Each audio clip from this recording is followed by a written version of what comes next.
Drop number 61. This is the ESR Classic Hybrid Magnetic Case for the iPhone 17 Pro Max. And ESR has a special place in my heart because one of their rugged cases was the first case I ever tested for drop testing with my real iPhone. Now, after seeing my phone survive more than 30 drops without any damage, it gave me the confidence to keep doing real-world rugged case tests for you guys using my own phone. But not all rugged cases are built the same. So now I want to know, can this $34 ESR Classic Hybrid Magnetic Case actually protect my $1,300 iPhone, keep everything working after dozens of drops, and still look good afterward? To find out, we're going to test it using Apple's own case design guidelines as a reference.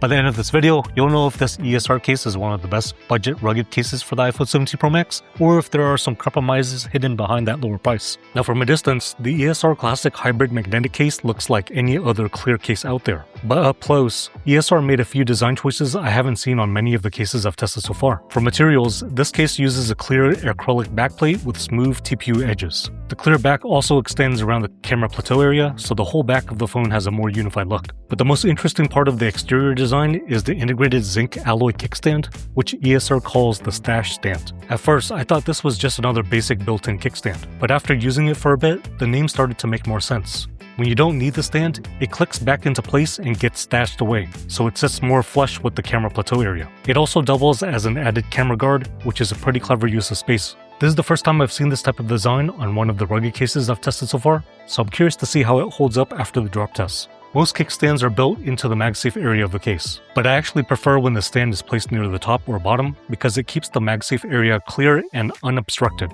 Moving around to the corners, there is a little bit of raised TPU on the outside, but compared to some other rugged cases I've tested, these corners don't look as tall or as beefed up. So later in the video, we'll see if they actually help with protection or if they're mostly just there for looks. Along the sides, the case is smooth and doesn't have any special grip texture. Because of that, it can feel a bit slippery in the hand, especially compared to rugged cases with textured sides or rubberized grip patterns. The front lip of the case is also pretty short, with only slightly raised corners. So we'll see later if those raised corners are enough to keep the screen from touching the surface during the white paper test and the drop test. On the inside, the case is pretty simple. There's no microfiber lining, and I don't see any extra protective material like TPE in the corners. Putting the case on the iPhone is easy, and taking it off isn't too difficult either. At first, the fit feels tight, but after handling it more, I did notice that the side edges have more flex than I'd like. The case still stays on the phone, but for a rugged case, I usually like to see the side rails feel a little more rigid and secure. Now, drop protection is one thing, but if the buttons feel bad or the gestures get blocked, you're going to notice that every single day. The buttons on this case are integrated, so there are no customization options here. They also have the same smooth finish as the rest of the case. I think it's worth pointing out because a lot of other cases use different textures on each button, which makes it easier to feel which button you're pressing without looking. The camera control and power button work well, and both have a nice satisfying click. However, the volume up, volume down, and action buttons are mushier than I like. And the action button is definitely the softest of the group.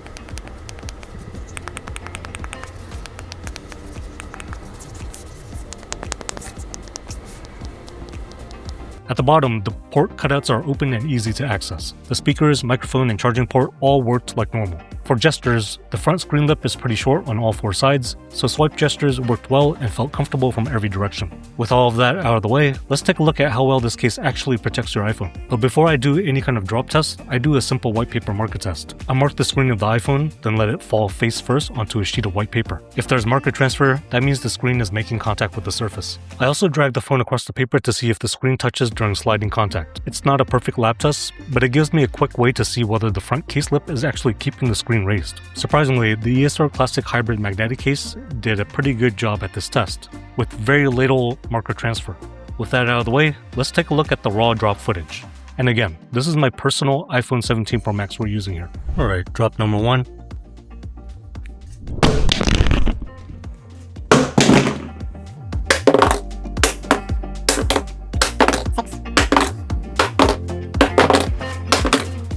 Right, this case is making some scary sounds when it lands. I think it has to do with this zinc stand right here. But definitely making some scary sounds when it hits the ground, so I'm just checking to see how it's doing. We're gonna move on with the rest of the drop test. By the way, if you like seeing these real-world drop tests and want to support the channel, make sure to like the video and subscribe. Also, let me know down in the comments what case you'd like to see me review next. Drop number 30.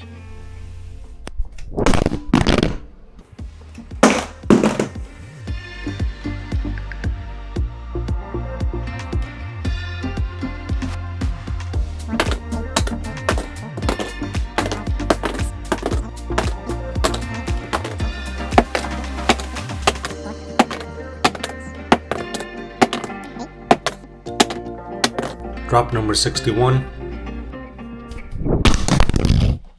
Alright guys, this is after 60 total drops. Just want to show you guys the screen is still working.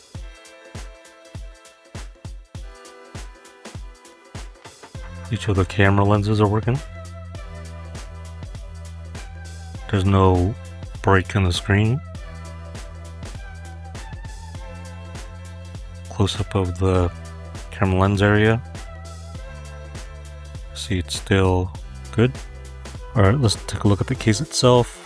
Case stayed on the phone for the entire 60 drops, so even though I had some initial concerns about this being too loose, seems like it was tight enough to stay on.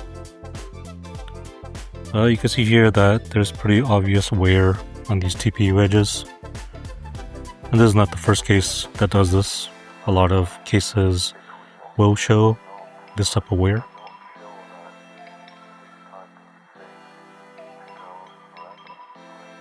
But if you look on the side, directly on the bottom, the other side, or the top, still looks pretty much brand new, pristine.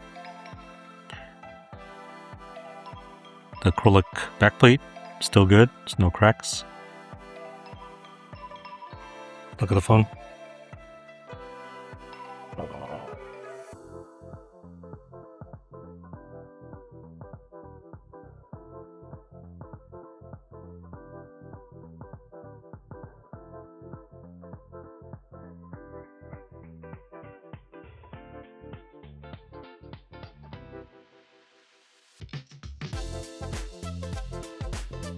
So no new obvious damage that I can see.